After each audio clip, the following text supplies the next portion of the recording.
রোহিত শর্মার দুর্দান্ত ইনিংসে মুম্বাই ইন্ডিয়ান্সের সহজ জয়। হায়দ্রাবাদকে হারিয়ে প্লে অফের পথে মুম্বাই ইন্ডিয়ান্স। আসুন পুরোটা জেনে নিই। রানে ফিরেছেন রোহিত শর্মা, আর তার ব্যাটের ছন্দেই যেন নতুন প্রাণ পেয়েছে মুম্বাই ইন্ডিয়ান্স। আইপিএলের শুরুতে যেটা ছিল ধুঁকতে থাকা একটা দল, আজ সেটা প্লে অফের দৌড়ে সবার উপরে। 4টে টানা জয়ে হার্দিকের মুম্বাই এখন ট্রফির লড়াইয়ে আগুনের মতোই ভয়ঙ্কর। আর বিপরীত দিকে সানরাইজার্স হায়দ্রাবাদ। দেখতে দেখতে যাদের ব্যাটিং ছিল আইপিএলের সেরা, আজ তারাই যেন জাদুকাঠি হারিয়ে বসে আছে। তাহলে চলুন আজকের এই জমজমাট ম্যাচের গুরুত্বপূর্ণ ভিডিওটা দেখে নেওয়া যাক। আইপিএলের শুরুতে যদি কাউকে নিয়ে সবচেয়ে বেশি আলোচনা হতো, সেটা ছিল রোহিত শর্মা।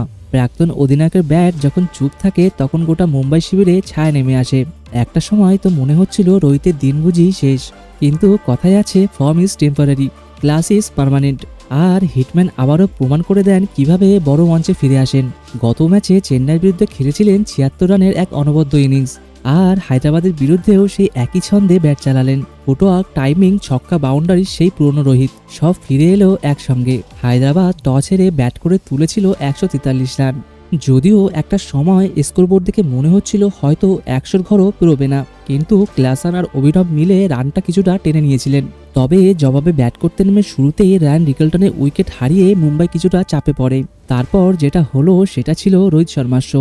শুধু রান করলেন না, শট নির্বাচন, স্কোরিং রেট সবই যেন ক্লাস অ্যাপার্ট। 8টা 4 ও 3টে ছক্কা হাঁকালেন রোহিত শর্মা। 70 রান করে আউট হলেও ততক্ষণে ম্যাচ মুম্বাইয়ের মুঠোয়। রোহিত শর্মা যখন আউট হলেন তখনও প্রায় 30 রান বাকি, কিন্তু তখন মাঠে ছিলেন সূর্যকুমার যাদব। সেই চেনা সূর্যকুমার যাদব, যাকে একসময় টি-20 ক্রিকেট বিশ্বের সেরা ব্যাটারও বলা হতো। মাত্র 19 বলে 40 রান করে নট আউট থাকলেন তিনি। কোনো তাড়াহুড়ো নয়, কোনো রিস্ক ছাড়া স্টাইলিশ ক্রিকেট।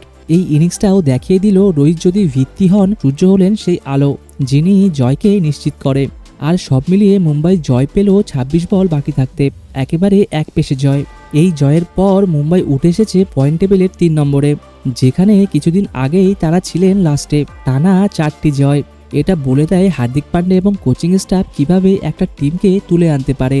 রোহিতের ফর্মে ফেরা, সূর্যকুমারের আগুনের ব্যাট আর বোলারদের নিয়ন্ত্রিত বোলিং, সব মিলিয়ে এক টিম হিসেবে খেলছে মুম্বাই।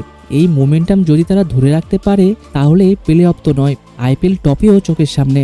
অন্যদিকে হায়দ্রাবাদ, যাদের শুরুটা ছিল দুর্দান্ত, এখন তাদের ইনিংসে যেন সূর্য ডুবে যাচ্ছে। টপ অর্ডারের ধারাবাহিকতা নেই, মিডিল অর্ডারের স্থিরতা নেই, আর ফিনিশারদের কাছ থেকেও তেমন কিছুই আসছে না। ক্লাসেন ছাড়া বাকিরা যেন হারিয়ে গেছেন। প্লে অফের দৌড়ে টিকে থাকতে হলে হায়দ্রাবাদকে ফিরে আসতে হবে নিজেদের ছন্দে, না হলে খুব দ্রুত টুর্নামেন্ট থেকে ছিটকে যাবে তারা। বন্ধুরা, এই ছিল আজকের ম্যাচের পুরো বিশ্লেষণ। রোহিত কি আবার ফিরে এলেন সেই পুরনো হিটম্যান হয়ে? মুম্বাই কি এবার প্লে অফে জায়গা করে নেবে? আপনার মতামত জানাতে ভুলবেন না কমেন্টে। ভিডিওটি ভালো লাগলে লাইক করুন, বন্ধুদের সঙ্গে শেয়ার করুন, আর চ্যানেলটা সাবস্ক্রাইব করে দিন। দেখা হচ্ছে পরের ভিডিওতে।